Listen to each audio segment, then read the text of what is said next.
Bonjour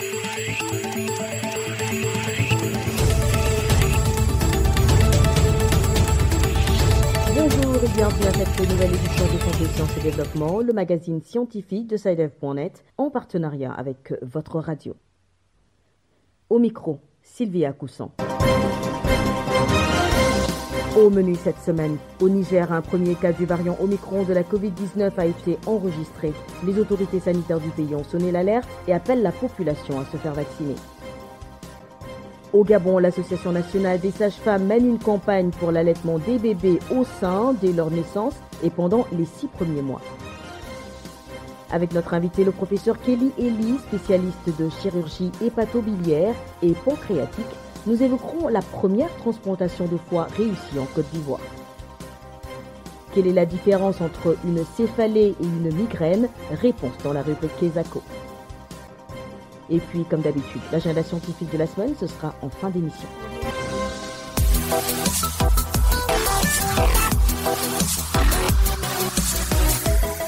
Au Niger, un premier cas du variant Omicron de la Covid-19 a été enregistré. L'information a été confirmée le 30 décembre dernier par le ministre en charge de la Santé et l'alerte lancée par les autorités sanitaires. Celle-ci appelle la population à se faire vacciner pour éviter toute contamination.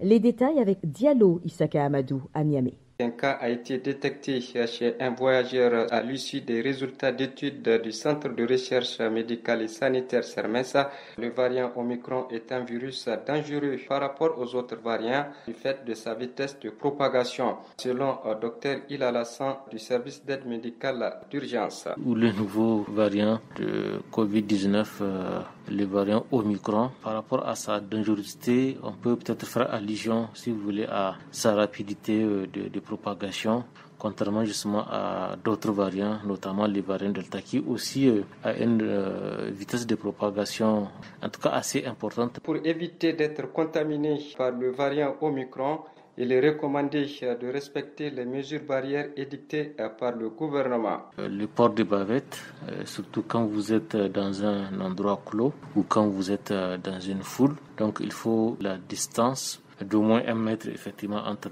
deux personnes, c'est extrêmement important. Intensifier le lavage des mains.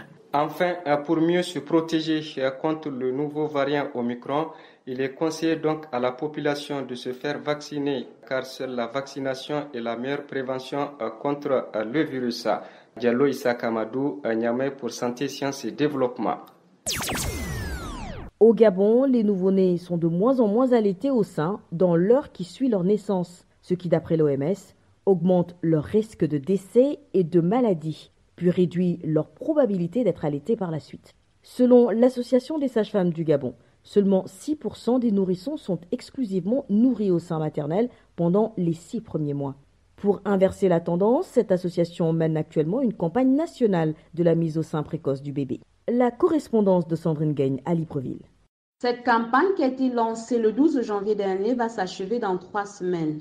Elle vise à sensibiliser les sages-femmes dans le but de renforcer leur capacité sur l'importance de la mise au sein précoce des nouveau-nés qu'elles mettent au monde. Dr Anita Ikogu, présidente nationale de l'Association des sages-femmes du Gabon, explique. La mise au sein précoce, c'est le fait de mettre le bébé au sein juste après l'accouchement. Ça veut dire si on peut faire ça dans la demi-heure qui suit l'accouchement, avant les 2 heures, on va dire. Le plus tôt on met le bébé au sein, le plus tôt déjà du point de vue affectif, il y a une bonne relation entre la mère et l'enfant. Deuxième point, c'est que le bébé a besoin d'être nourri rapidement après sa venue au monde.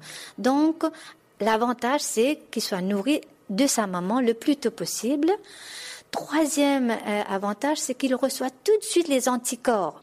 Au terme de cette campagne, les centres hospitaliers comptent poursuivre avec la sensibilisation. Écoutons la sage-femme Daisy, majeure de la salle d'accouchement L'Arbre de Vie du CHU Jeanne Eboré. Nous allons d'ores et déjà commencer cette sensibilisation. L'avantage que nous avons, c'est que nous avons nos étudiantes sages-femmes avec nous. Elles sont très très bien encadrées. Et dès la salle d'accouchement, les rapports entre la sage-femme et la parturiente, c'est des rapports très étroits. Je pense que la sensibilisation va battre son plein. Il faut dire que l'OMS et l'UNICEF recommandent la mise au sein précoce et l'allaitement exclusif pendant les 6 premiers mois de vie, car le lait maternel est le seul aliment dont les nourrissons ont besoin dès leur naissance et ce jusqu'à l'âge de 6 mois. Sandrine Gaine, Libreville pour Santé, Sciences et Développement. En Côte d'Ivoire, la première transplantation de foie a été effectuée le 27 décembre dernier à l'Institut de cardiologie du centre hospitalier universitaire de Treichville. Près d'un mois après cette opération réussie, la patiente se porte bien. C'est du moins ce qu'affirme notre invité, le professeur Kelly Eli, spécialiste de chirurgie hépatobiliaire et pancréatique du CHU de Treichville. Le professeur Kelly, qui fait partie de l'équipe médicale ayant effectué l'opération, répond aux questions de Isiaka Nguesson à Abidjan. Professeur Kelly, près d'un mois après l'opération que vous avez réalisée avec une équipe pluridisciplinaire, comment se porte le patient que vous avez opéré? Cette opération, à savoir la transplantation hépatique, a été réalisée. Elle a donc concerné 2 patients. Un patient qui est donneur et un patient, ou précisément une patiente qui est receveur du greffon qui a été pris sur le donneur. Aujourd'hui, le donneur est sorti et le receveur se porte bien. Nous envisageons, si tout se passe comme on le prévoit, sa sortie en début de semaine prochaine. Sur le plan scientifique, qu'est-ce que cette opération représente pour la Côte d'Ivoire et pour le continent africain? Cette opération a vraiment une importance, je dirais, majeure dans l'offre de soins en chirurgie. Pour vous situer l'importance de cette intervention, il faut savoir que la cirrhose et le cancer primitif du foie sont dus aux hépatites virales. Hépatite virale B, hépatite virale C. Et l'hépatite virale B sévit non seulement en Côte d'Ivoire, mais en Afrique de l'Ouest à l'état endémique. Pour vous donner un chiffre, 12% de la population en Côte d'Ivoire est porteur du virus de l'hépatite B. Quand on prend l'Afrique de l'Ouest, on estime qu'environ 15% de la population est concernée par l'hépatite B. Vous voyez, pour 410 millions en Afrique de l'Ouest, ce que ça représente. L'Afrique de l'Ouest est le 2e foyer mondial de l'hépatite B. Donc c'est un gros problème de santé publique auquel s'attaque ce traitement. La cirrhose et le cancer que vous traitez aussi à votre niveau par une opération chirurgicale qui n'est pas très fréquente sur le continent. La transplantation hépatique est une opération qui est compliquée, est une opération qui est lourde. Elle est compliquée en ce sens qu'elle va s'attaquer au foie qui est le plus gros organe du corps humain. Elle est compliquée parce que le foie en lui-même est un organe sur le plan de sa structure qui est complexe. Et enfin, le foie est un organe qui contracte des rapports avec des structures essentielles comme la veine cave inférieure. Alors, toutes ces choses-là font que la chirurgie de la transplantation du foie, la chirurgie du foie en général, est une chirurgie qui est complexe. L'acte en lui-même est un acte qui est lourd sur le plan logistique et qui est également lourd sur le plan technique. D'avoir réussi ce pari en Côte d'Ivoire sur le continent africain, ça sous-tend qu'aujourd'hui, l'Afrique a les ressources humaines de qualité. Dit comme ça, c'est une façon un peu complexée de voir les choses. Je pense qu'en Afrique, on n'a pas les moyens. On n'a pas les moyens à notre disposition. C'est d'abord ça le premier problème. Sinon, c'est une question d'aptitude physique et intellectuelle. Donc, je pense qu'il n'y a pas de monopole à la connaissance. C'est qu'en Afrique, les praticiens n'ont pas à leurs moyens les conditions pour s'exprimer. Et je pense que ce genre de situation-là va donner à réfléchir à nos dirigeants et nous soutenir dans ce type d'activité. C'était le professeur Kelly Eli, spécialiste de chirurgie hépatobiliaire et pancréatique, interviewé par notre correspondant Isiaka Nguesson.